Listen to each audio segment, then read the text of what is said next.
Is the mic on? Alright. It's time to shit on some more Marvel stuff. I'm just kidding. There's worse Marvel projects out there. Way worse.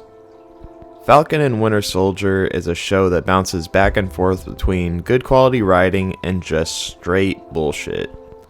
Okay, I guess that's a little unfair to say. I just feel like it's lacking some things. It's very obvious when you watch the show that there are a lot of missed opportunities. I'm having a tough time rating this show because I go back and forth between liking it and hating it. This show is incredibly bipolar and it can never really decide which direction it's gonna go in.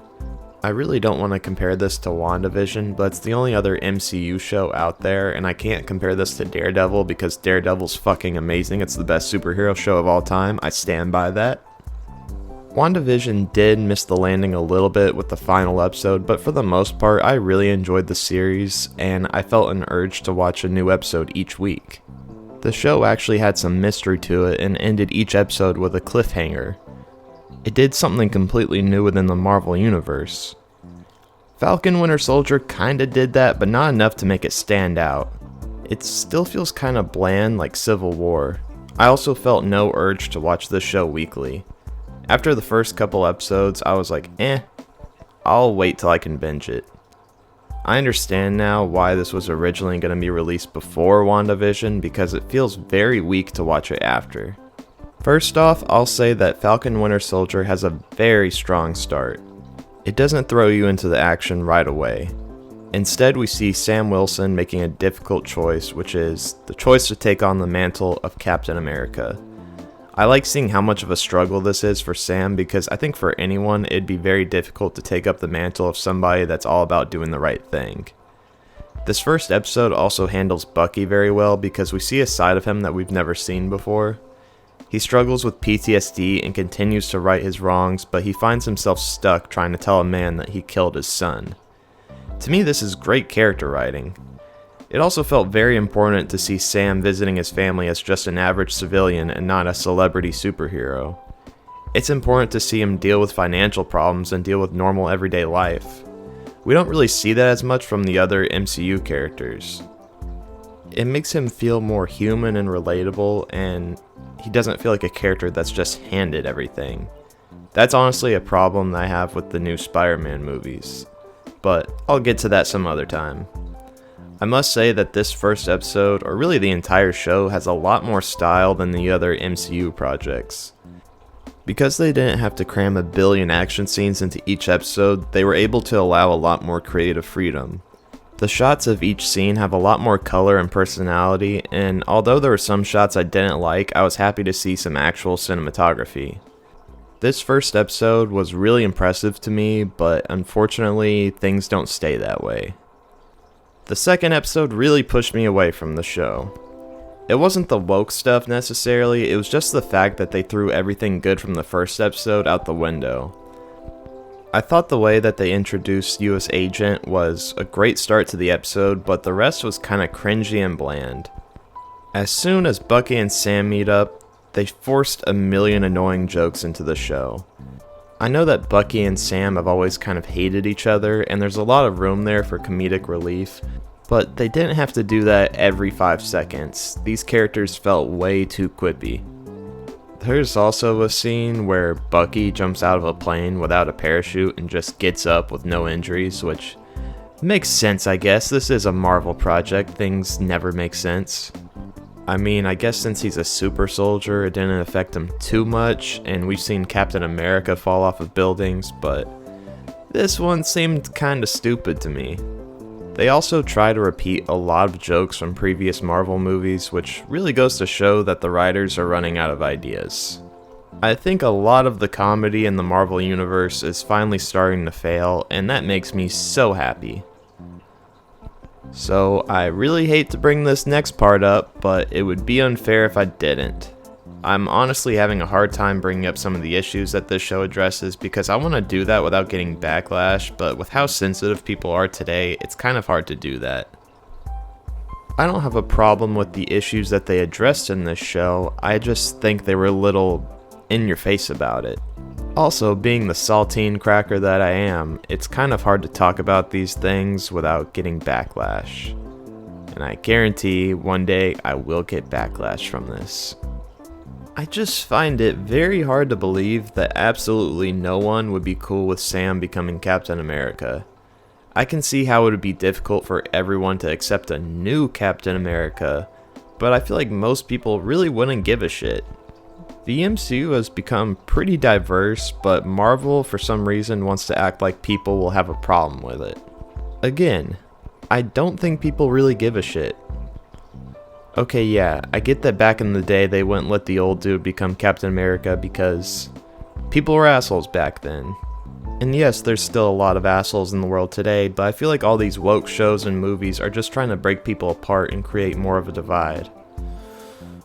Ooh, I'm really walking on thin ice, but whatever. If I get canceled one day, that'll mean I've made it. Look, I like the ending where Sam is on TV and he's addressing the current societal issues and how the world can do better. It's a very Captain America thing to do, and it honestly made me like Sam as Captain America even more. Not just because of what he said, but because of how he said it. Captain America is the person that stands up to everybody to do what's right.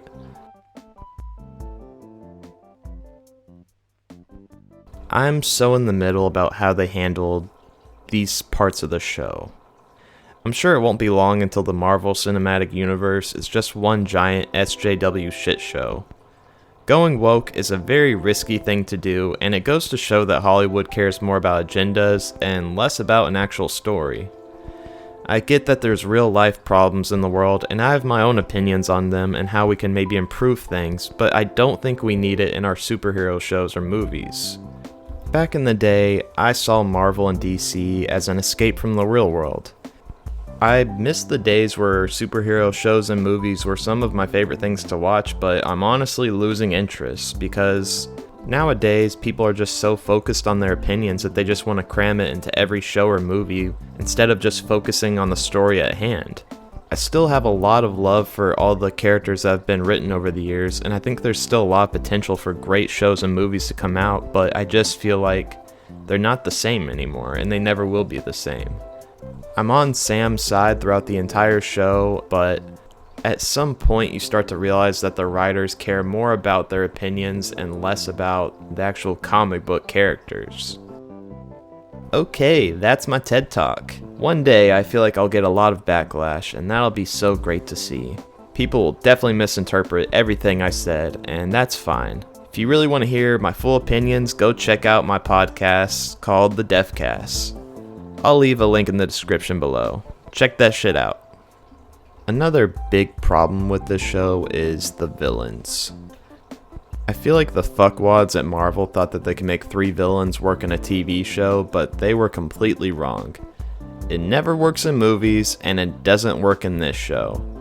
I didn't think all the villains were necessarily bad, but the show fails to give them a good character arc. I really think that US Agent could have been a strong main villain that you could actually sympathize for. He was a bit of a joke at first as the new Captain America, and I think they did that on purpose to really show his transformation, but I didn't really understand why they felt the need to make him good by the end of the show. Or why they had to make him just a side villain. Or why they had him make a shield out of parts from Home Depot.